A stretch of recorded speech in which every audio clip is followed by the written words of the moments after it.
प्यारे बच्चों, मैं आशीष अग्रवाल आप सभी का स्वागत करता हूं विद्या क्लासेस में। बच्चों, हम 12th क्लास की फिजिक्स में यूनिट नंबर 4 के अंदर चैप्टर नंबर 7 पढ़ रहे थे बच्चों, प्रतिवर्ती धारा। इसमें अगर आपके याद आ रहा हो बच्चों, हाँ, तो हमारे प्रीवियस में 3 लेक्चर कंप्लीट हो चुके थे। तो आज हमारा लेक्चर नंबर 4 चलने वाला है इसमें। और आज का जो हमारा टॉपिक होगा बच्चों, पहला वो होगा आपका श्रेणी क्रम में अनुनाद। ठीक है, श्रेणी क्रम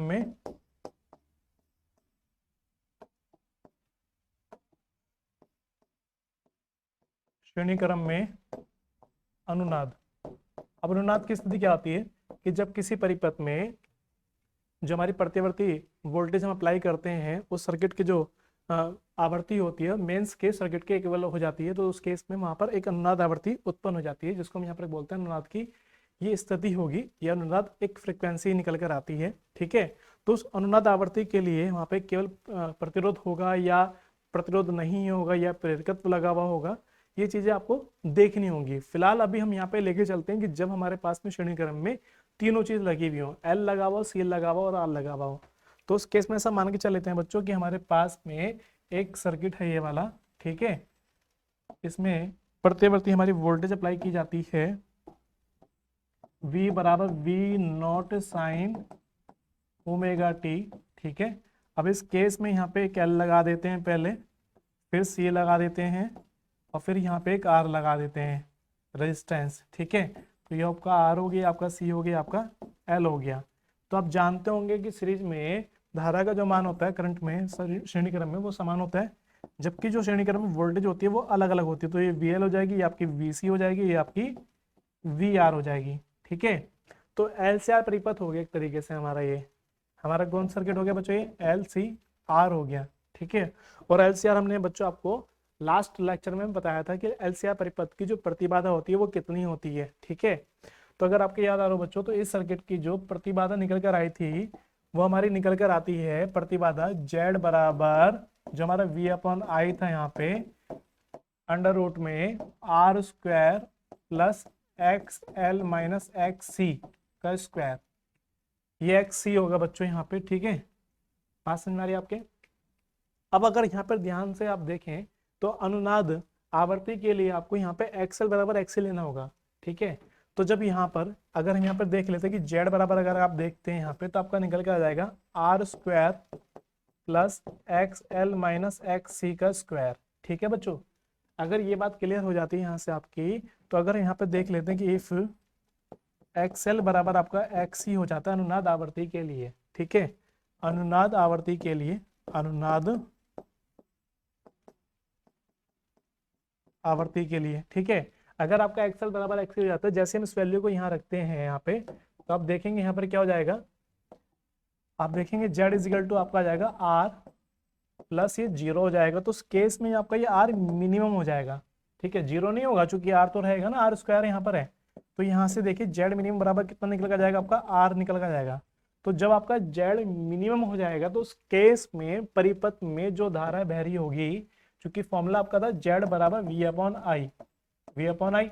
ठीक है, वी अपॉन आई था बच्चों। ठीक है, अब अगर ये मिनिमम हो जाता है ना, अगर ये मिनिमम हो जाता है तो यहाँ से आई कितना हो जाएगा, वी अपॉन में जेड मिनिमम हो जाएगा। और जब जेड मिनिमम हो जाएगा तो उस केस में सर्किट में हमारा जो करंट होगा वो अधिकतम हो जाएगा। जब सर्किट में करंट अधिकतम बहने लगेगा तो वो स्थिति आपके अनुनाद की स्थिति कहलाती है। ठीक है, अब अनुनाद की स्थिति के लिए आपको यहाँ पे व्यंजक निकालना होगा आवृत्ति के लिए। ठीक है, तो हम यहाँ पर कह सकते हैं अनुनाद की स्थिति में आवृत्ति का व्यंजक, व्यंजक यानी कि फॉर्मूला। ठीक है, तो अनुनाद की आवृत्ति के लिए आपको क्या लेना चलना होगा, एक्सएल बराबर आपको लेके चलना होगा एक्स सी।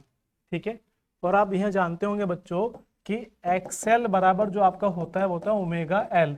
ठीक है, और एक्स सी बराबर आपका होता है 1 अपॉन ओमेगा सी, और ओमेगा बराबर आप जानते हैं 2 पाई एफ होता है। ठीक है, तब इस वैल्यू को अगर यहाँ पर रख लेते हैं तो आपकी देखिए क्या बन जाएगा, यहाँ पर बन जाएगा ओमेगा एल, यहाँ जाएगा 1 अपॉन ओमेगा सी। ठीक है, अब ओमेगा चला जाएगा ऊपर, एल चला जाएगा नीचे, तो आपका बन जाएगा बच्चों यहाँ पे, यहाँ बन जाएगा आपका ओमेगा स्क्वायर बराबर 1 अपॉन एल सी बन जाएगा। अब ओमेगा की वैल्यू वहां से रखी जाएगी, ये वाली वैल्यू। ठीक है, ये वाली वैल्यू यहाँ रखेंगे तो आपका बन जाएगा 2 पाई एफ फ्रीक्वेंसी के लिए यहाँ पे square is equal to 1/LC। इसका फॉर्मूला खोलते हैं अगर बच्चों यहाँ पे, तो कितना का 4 pi F square is equal to 1/LC।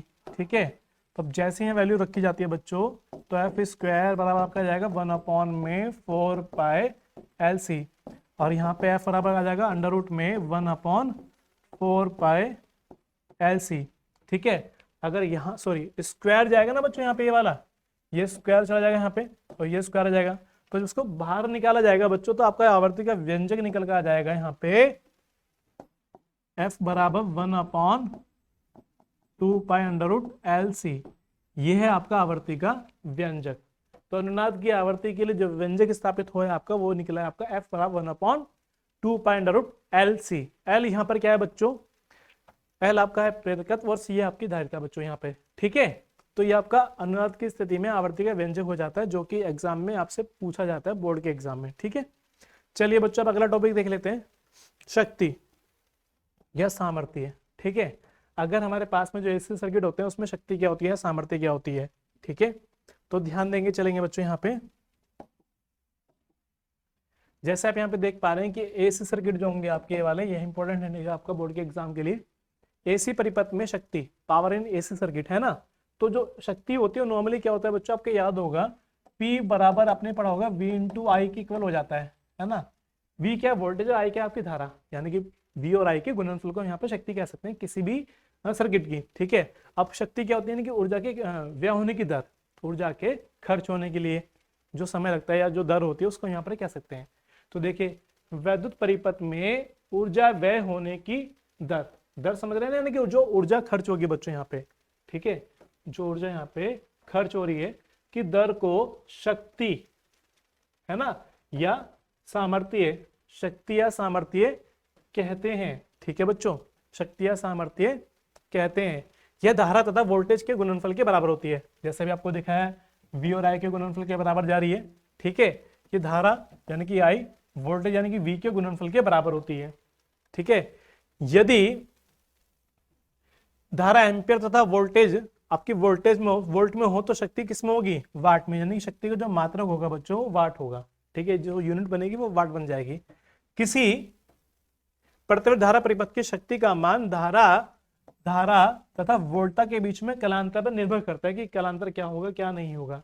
तो नॉर्मली बच्चों जो यहाँ पे शक्ति निकाली जाएगी वो दो सर्किट के लिए निकालते हैं। जब पहले नंबर पे जब किसी परिपथ में केवल प्रतिरोध लगा हुआ हो, ठीक है, और नंबर 2 परिपथ में कि जब किसी परिपथ में L लगा हुआ और R लगा हुआ, यानी कि प्रेरकत्व और प्रतिरोध लगा हुआ हो। ठीक है, तो फिलहाल अभी हम जो कर रहे हैं बच्चों यहाँ पे वो फर्स्ट के लिए कर रहे हैं कि जब हमारे पास में केवल किसी परिपथ में प्रतिरोध लगा, प्रतिरोध यानी कि R लगा हुआ हो। ठीक है, R लगा हुआ, तो इस तरह का सर्किट आपके पास बन जाएगा कि अगर आपके पास में अल्टरनेटिव यहाँ पे वोल्टेज अप्लाई कर देते हैं यहाँ पे और यहाँ पे एक रेजिस्टेंस लगा देते हैं।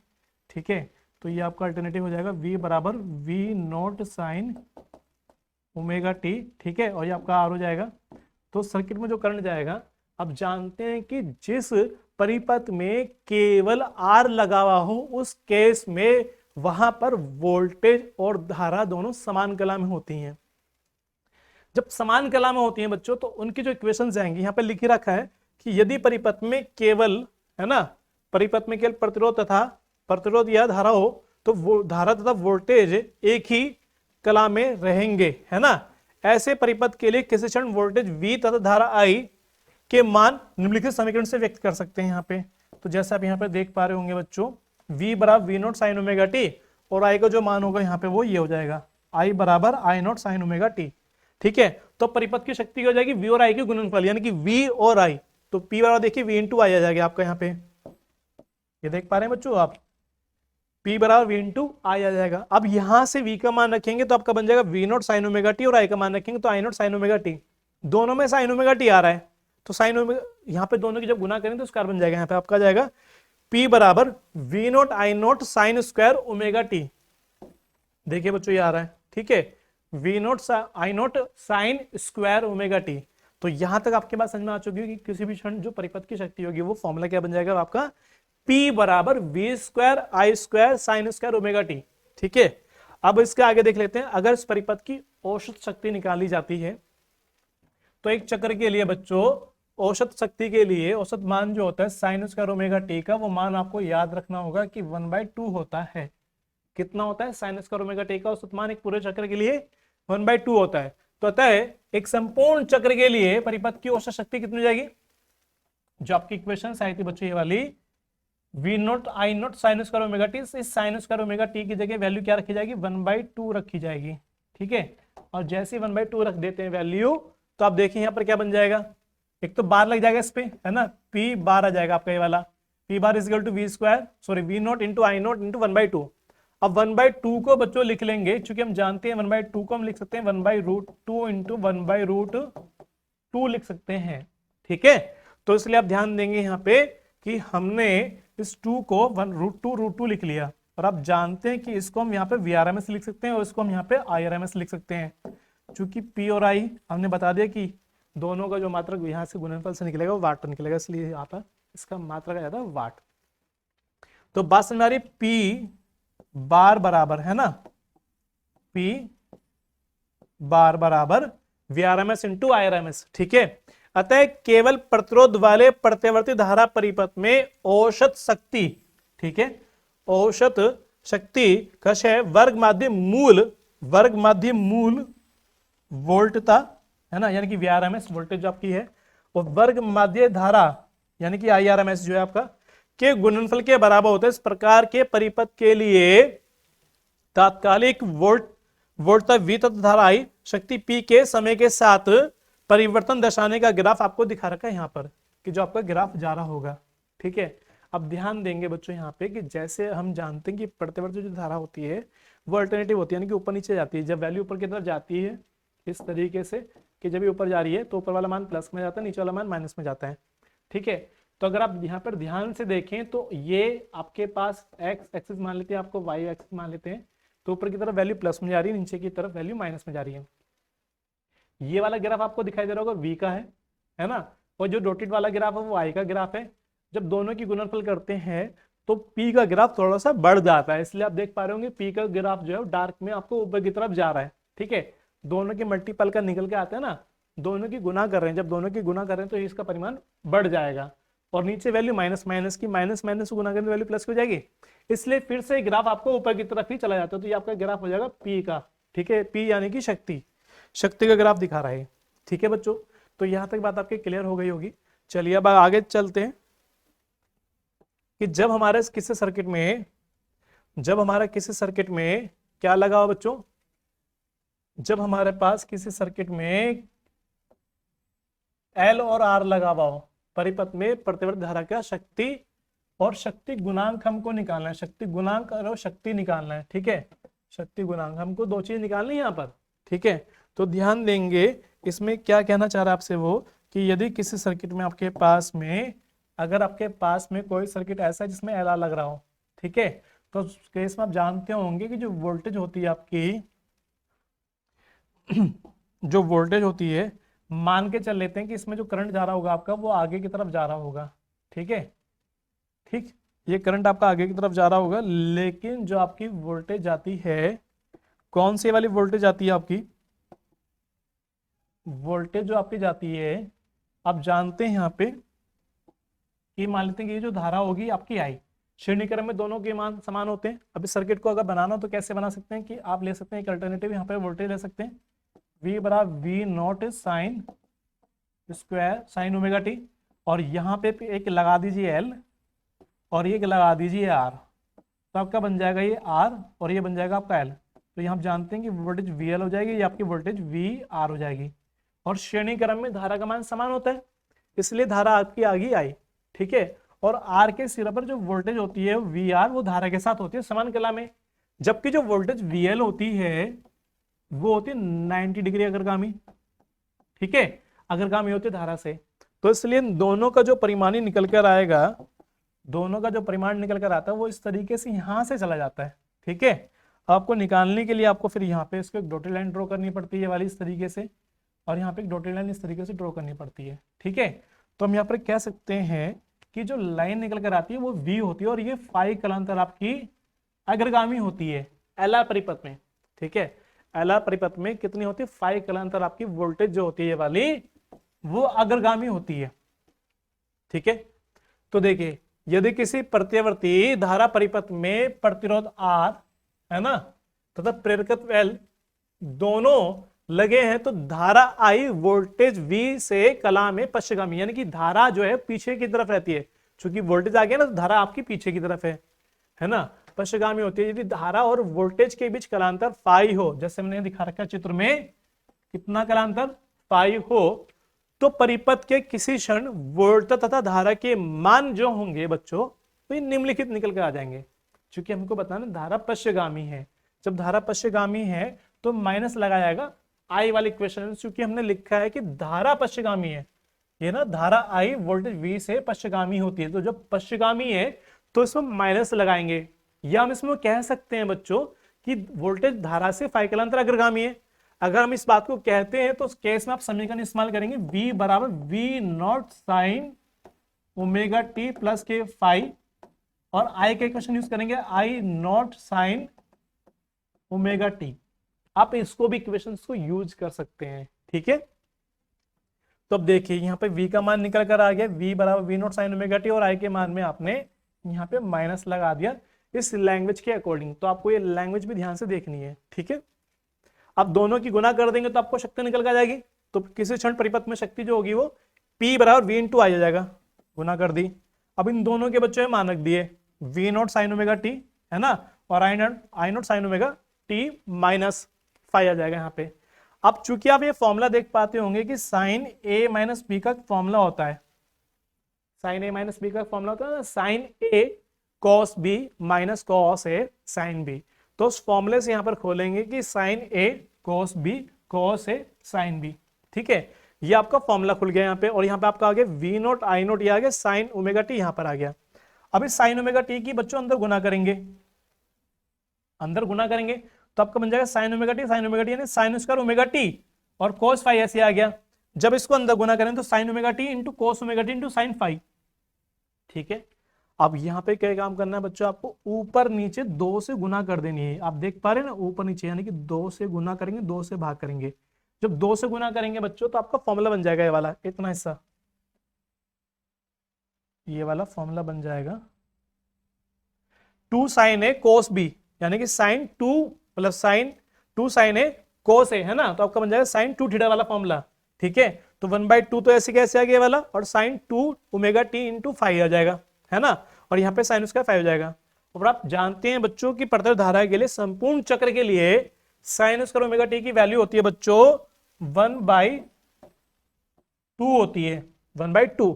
ठीक है, तो जहां पर भी साइन स्क्वायर ओमेगा टी आएगा पूरे चक्र के लिए वैल्यू रखेंगे वहां पे 1/2, और साइन 2 ओमेगा टी की वैल्यू होती है बच्चों 0। तो इस केस में यहां पे जो औसत शक्ति निकल कर आएगी बच्चों,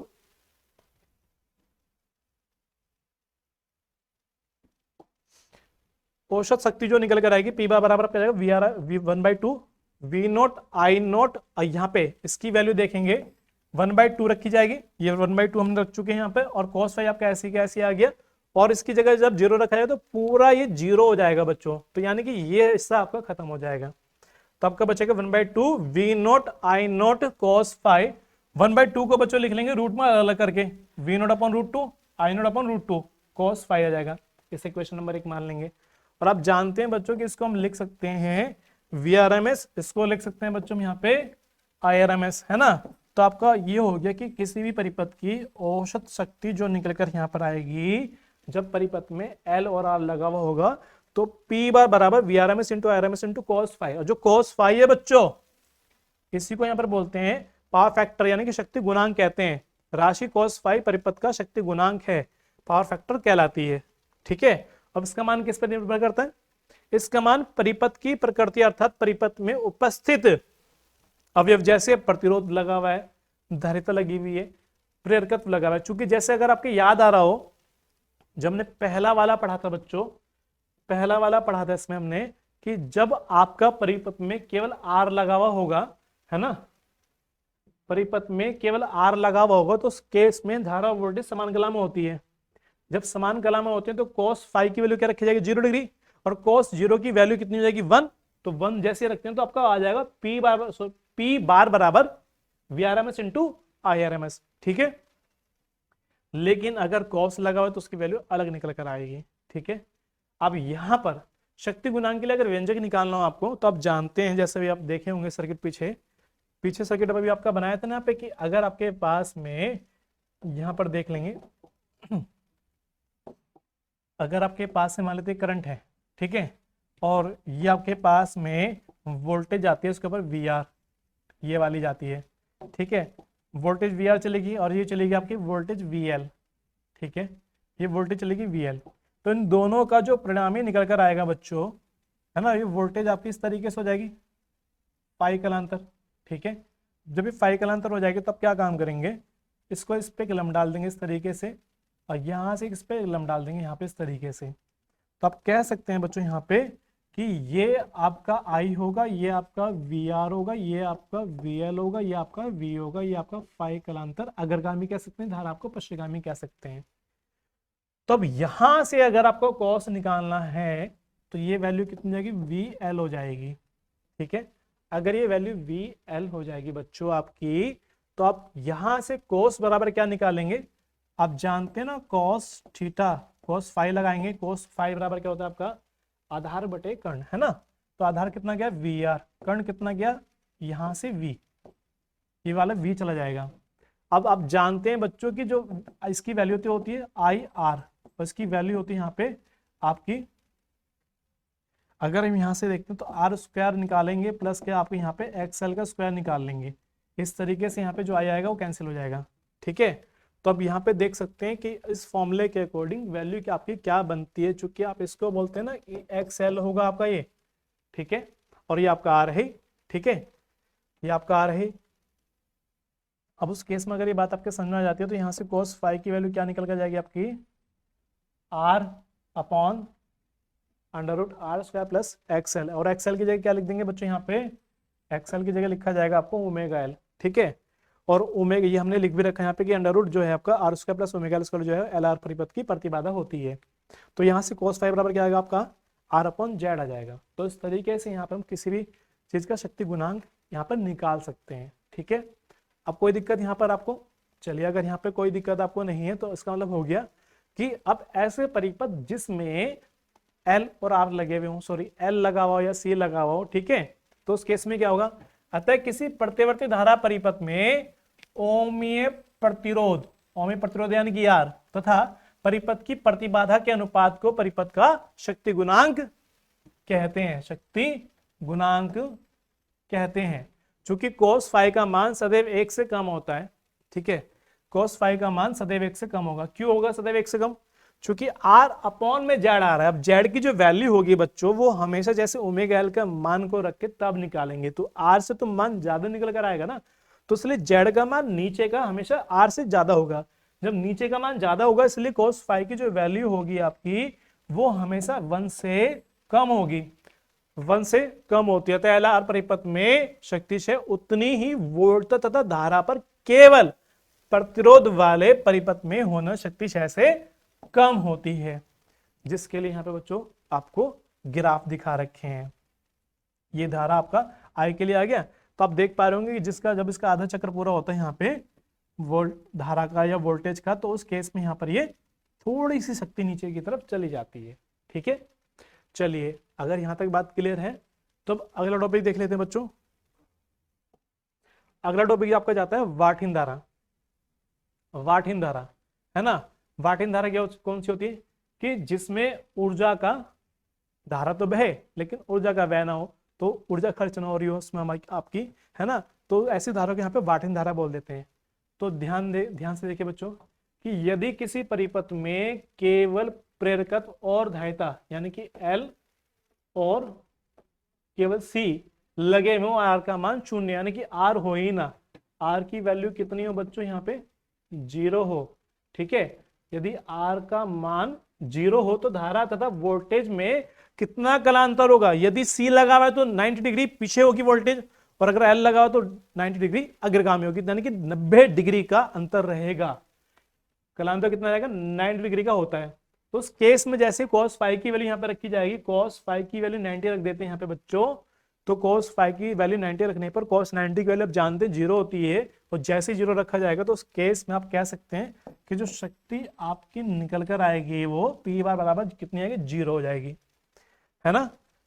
बात समझ में आ रही है आपके। स्पष्ट है कि यदि परिपथ में ओमीय प्रतिरोध R शून्य है, ठीक है, यदि R ना हो, शून्य है, तो परिपथ में धारा तो प्रवाहित होती है, यानी कि धारा तो बह रही है, परंतु वह हुई औसत शक्ति शून्य होगी, अर्थात परिपथ में ऊर्जा क्षय नहीं होता।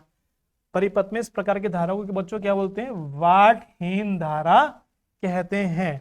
इसका प्रयोग चौकुंडली में किया जाता है, ठीक है। अब इसका एक डायग्राम है बच्चों, वो आपको देख लीजिए। इसमें इस तरीके से यहाँ पर ये डायग्राम आ जाता है इसका, कि जैसे जैसे आप इसमें वोल्टेज को बढ़ाते हैं, देख रहे होंगे यहाँ पे, ये जो आपका आई के लिए जा रहा है,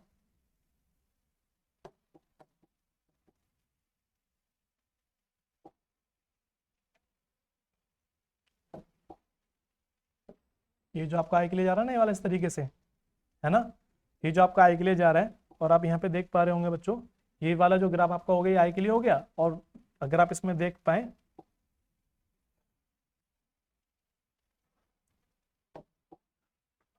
ये वाला ग्राफ आई के लिए हो जाएगा, है ना। और ये वोल्टेज आपकी अग्रगामी हमने चूंकि इसमें दिखा रखी है, ये आपकी अग्रगामी रहेगी,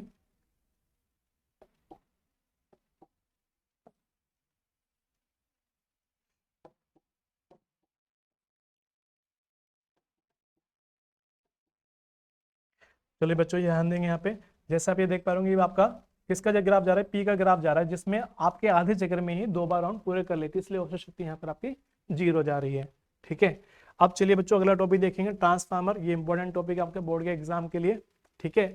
ट्रांसफार्मर क्या है बच्चों, अन्योन्य प्रेरण के सिद्धांत पर कार्य करने वाला एक ऐसा उपकरण, एक ऐसा उपकरण जिससे हम क्या करते हैं बच्चों, सिद्धांत पर कार्य करने वाले युक्ति जिसमें प्रत्यवर्ती धारा के विभव को कम अथवा अधिक किया जाता है ना, विभव को कम अथवा अधिक किया जाता है, ठीक है।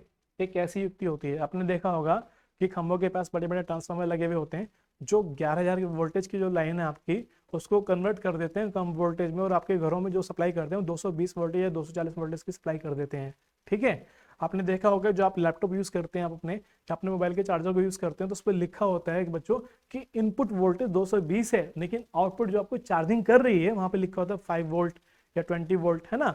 तो वोल्टेज को जो कंट्रोल करने के लिए एक सिस्टम बनाया गया है या यूज करने के लिए उसको बनाया गया है, उसमें मतलब उस उपकरण का नाम होता है ट्रांसफार्मर, ठीक है।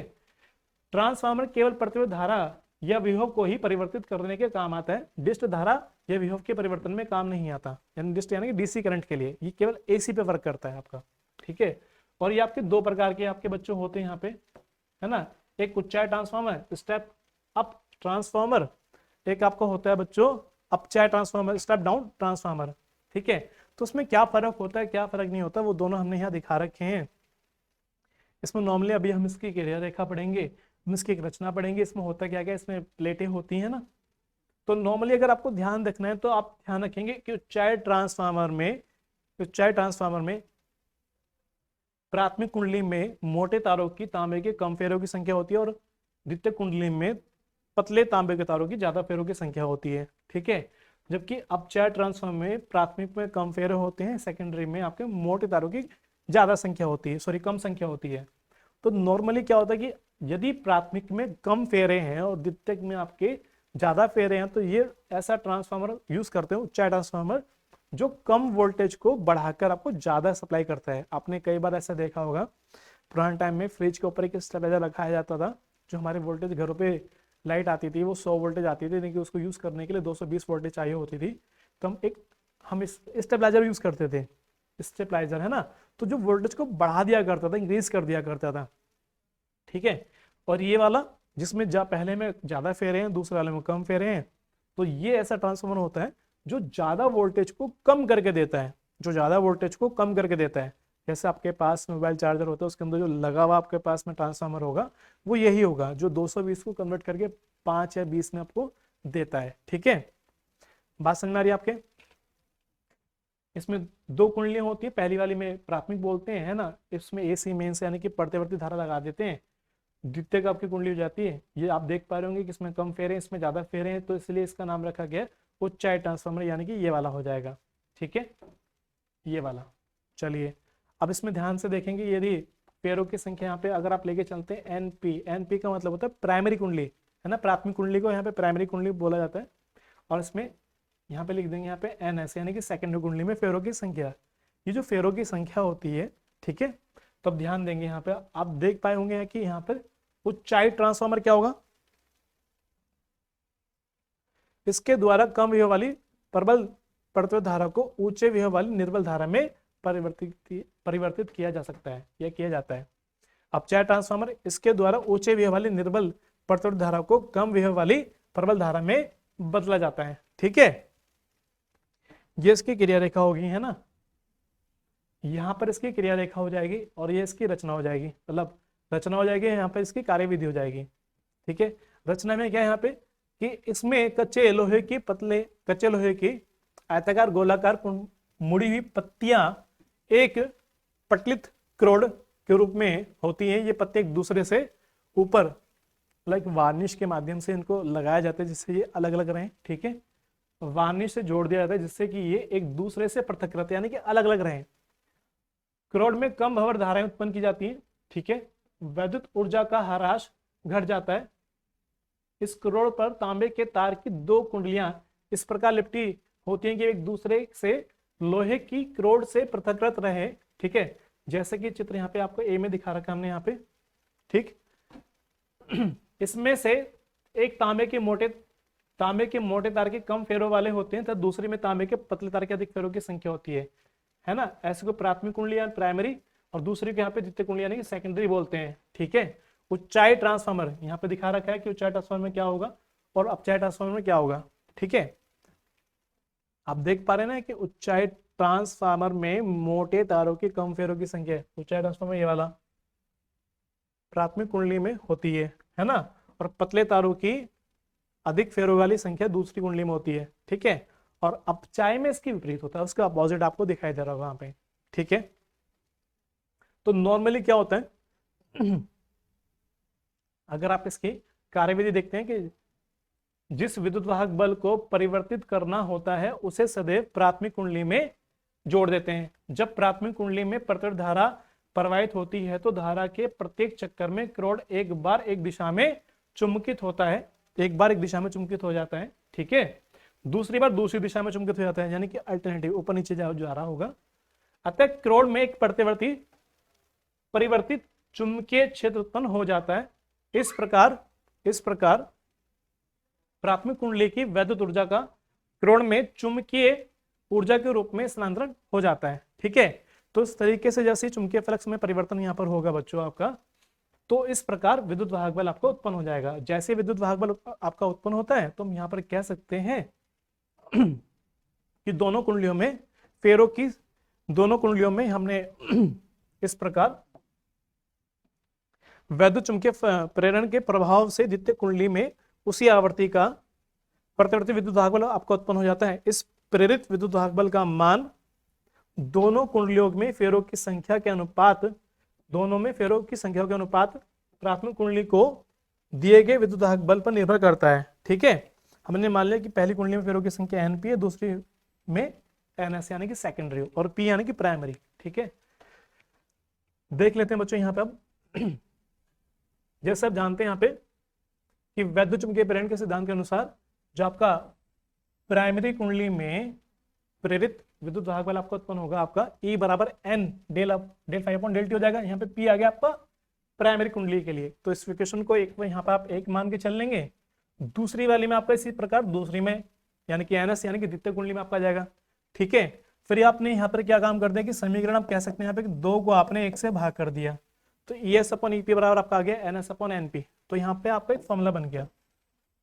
तो हम यहाँ पर कह सकते हैं कि दोनों कुंडलियों में प्रेरित विद्युत वाहक बलों का जो अनुपात होगा फेरों की संख्या के अनुपात के बराबर होता है। ये क्वेश्चन करने में आपकी मदद करेगा। यदि प्राथमिक परिपथ का प्रतिरोध नगण्य हो तो ऊर्जा का कोई क्षय नहीं होता, तो उस स्थिति में जो आपका प्रेरित विद्युत वाहक बल होगा वो प्राथमिक परिपथ में लगाए गए विभवांतर वीपी के बिल्कुल बराबर हो जाएगा। तो उस केस में क्या होगा, जहां पर ईपी आ रहा है वहां पे वीपी लिख देंगे, जहां ईएस आ रहा है वहां पे आप वीएस लिख देंगे। तो आप देखेंगे यहां पर आपका आ जाएगा V S upon VP is equal to E S upon EP, है ना, मतलब ई एस की जगह हम यहाँ पर वी एस भी यूज कर सकते हैं वोल्टेज, और N S upon N P is equal to आपका आ जाएगा आर। ठीक है, तो यहाँ तक बात आपके समझ में आ गई होगी। अगर यहाँ तक बात बच्चों आपको समझ में आ गई है तो आप यहाँ पर कह सकते हैं, यहाँ पे जो आपका आर होगा उसको बोलते हैं परिमाण अनुपात बोलते हैं उसको। ठीक है, दूसरा इसमें आपको एक चीज याद रखनी है बच्चों,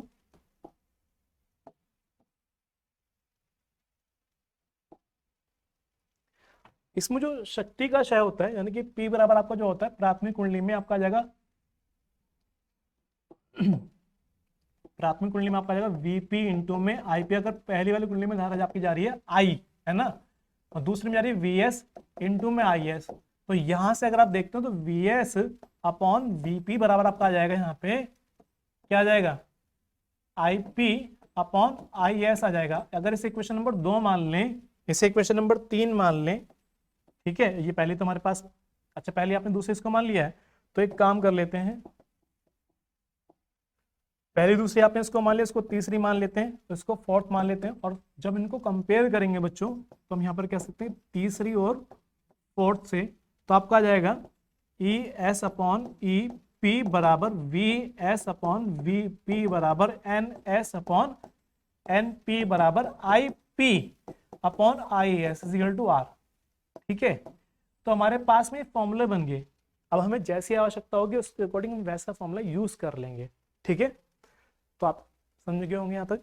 चलिए आपको लास्ट फॉर्मूला चैप्टर का जाते हैं, यहाँ पे ट्रांसफार्मर की दक्षता इसको ईटा से दिखाते हैं। तो द्वितीय कुंडली में प्राप्त ऊर्जा, है ना, और प्राथमिक कुंडली में दी गई ऊर्जा, यानी कि निर्गत शक्ति और निवेशी शक्ति।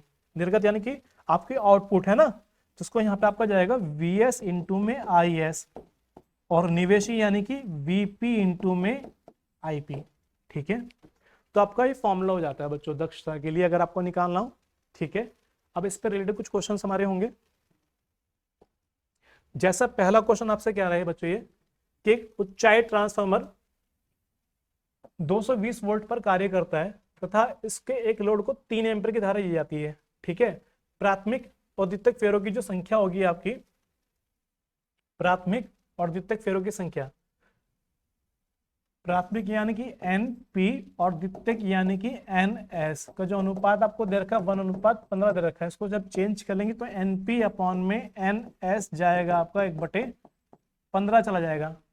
ठीक है, तो ये कहता है आपसे कि प्राथमिक कुंडली में धारा का मान निकालना है, प्राथमिक कुंडली में धारा यानी कि आपको क्या निकालना है, IP निकालना है। ठीक है, तो अब बताइए देखिए कि IP आप कैसे निकाल सकते हैं। IP आपको निकालना है और आपको दे रखा है ये है ना, इसमें अगर ये वाला फॉर्मूला लगा लेते हैं कि NS अपॉन NP बराबर आपको IP निकालना है, तो आपको पहले चाहिए कि VS कितना होगा। ठीक है, तो बताओ इस क्वेश्चन को कैसे किया जाएगा।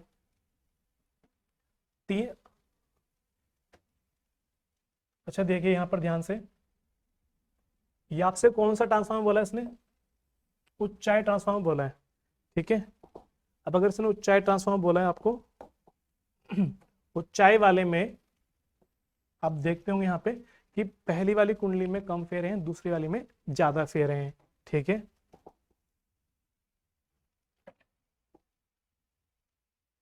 तो 3 एम्पीयर की धारा देता है। 3 एम्पीयर की धारा किसको दे रहा है बच्चों, एक लोड को, यानी कि आपको दे दिया IS, IS बराबर आपको दे दिया 3 एम्पीयर की धारा। ठीक है, तो फॉर्मूला लगा देंगे NP अपॉन NS, उल्टा कर लेंगे, है ना। देखिए यहाँ पे NS अपॉन NP बराबर आपका IP है, तो जब आपका NS है तो आपका सामने जा रहा है IP, तो आप यहाँ पे लिख लेंगे NP बराबर IS अपॉन में IP। ठीक है, तो ये वैल्यू देखिए कितनी आ जाती है बच्चों, यहाँ पे आपकी 1/15, IS की वैल्यू 3 है और यहाँ पे आपको IP निकालना है, तो यहाँ से वैल्यू कितनी आएगी, IP इज इक्वल टू 15/45 यानी कि 45 एम्पियर की धारा आपको देनी होगी। ठीक है, ये आपका आंसर आ गया। ठीक, चलिए अब अगला क्वेश्चन देख लेते हैं बच्चों। अब अगले क्वेश्चन में आपसे कहता है कि एक अपचायी ट्रांसफार्मर संचरण लाइन वोल्टेज को 1100 वोल्ट से 110 वोल्ट कर देता है, यानी कि आपको हो गया यहाँ पे VP हो गया आपका 1100 वोल्ट। ठीक है, और Vs आपका हो गया 110 वोल्ट कर देता है। प्राथमिक कुंडली में एनपी बराबर कितने दे दिया आपको, 2000 फेरों की संख्या। तो ट्रांसफार्मर की दक्षता यानी कि आपको दे दे ईटा बराबर 80%।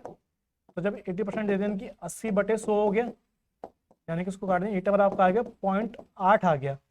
ठीक है, बात समझ में आ चुकी है आपके। निर्गत शक्ति 4000 वोल्ट है, 4000 वाट है निर्गत शक्ति, है ना। निर्गत शक्ति आपकी कितनी है, 4000 वाट है। तो ज्ञात करना आपको नंबर 1 द्वितीयक कुंडली फेरों की संख्या।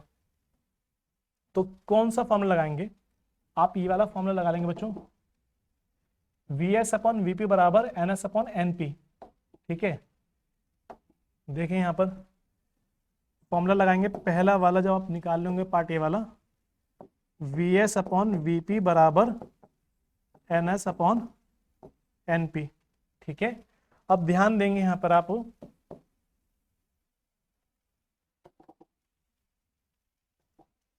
Vs की वैल्यू कितनी है बच्चों, 110, Vp की वैल्यू कितनी है 1100, Vs कितना है, सॉरी NS हमको निकालना है, दूसरी कुंडली फेरों की संख्या, और ये वैल्यू कितनी है आपकी 2000। ठीक है, तो इससे 10 बार कैंसिल हो जाएगा बच्चों ये वाला। जब ये 10 बार कट जाएगा आपका, तो आपका आ जाएगा NS बराबर 2000/10, ये कैंसिल हो जाएगा, तो आपका आ जाएगा दूसरी कुंडली में फेरों की संख्या 200। ये आपका आंसर आ गया। ठीक है, अब निकालिए निवेशी शक्ति। निवेशी शक्ति दूसरा पार्ट में, जब दूसरा पार्ट आपको करना होगा बच्चों, यानी कि निवेशी शक्ति के लिए, तो आप लगाएंगे ईटा बराबर निर्गत शक्ति बटे निवेशी शक्ति। ठीक है, अब इसकी वैल्यू आपको दे रखी है 0.8, है ना, ये आपको दे रखा है कितना 4000, ये आपको निकालना है।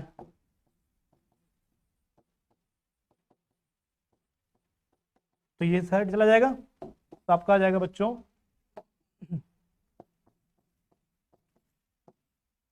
इसको पॉइंट रख नीचे 10 आ जाएगा, यानी कि निवेशी शक्ति बराबर 4000 गुना 10/8। इसको काट देंगे तो 500 बार कट जाएगा, इसकी गुना कर देंगे इसमें, तो आपका आ जाएगा 5000 वाट आ जाएगा। ये इसका बच्चों आंसर आ चुका है। ठीक है, चलिए अब जो आपके पास में अगला सवाल है बच्चों, इसे आप खुद ब खुद करके देखेंगे। ठीक है, और फिर मिलते हैं आपसे बच्चों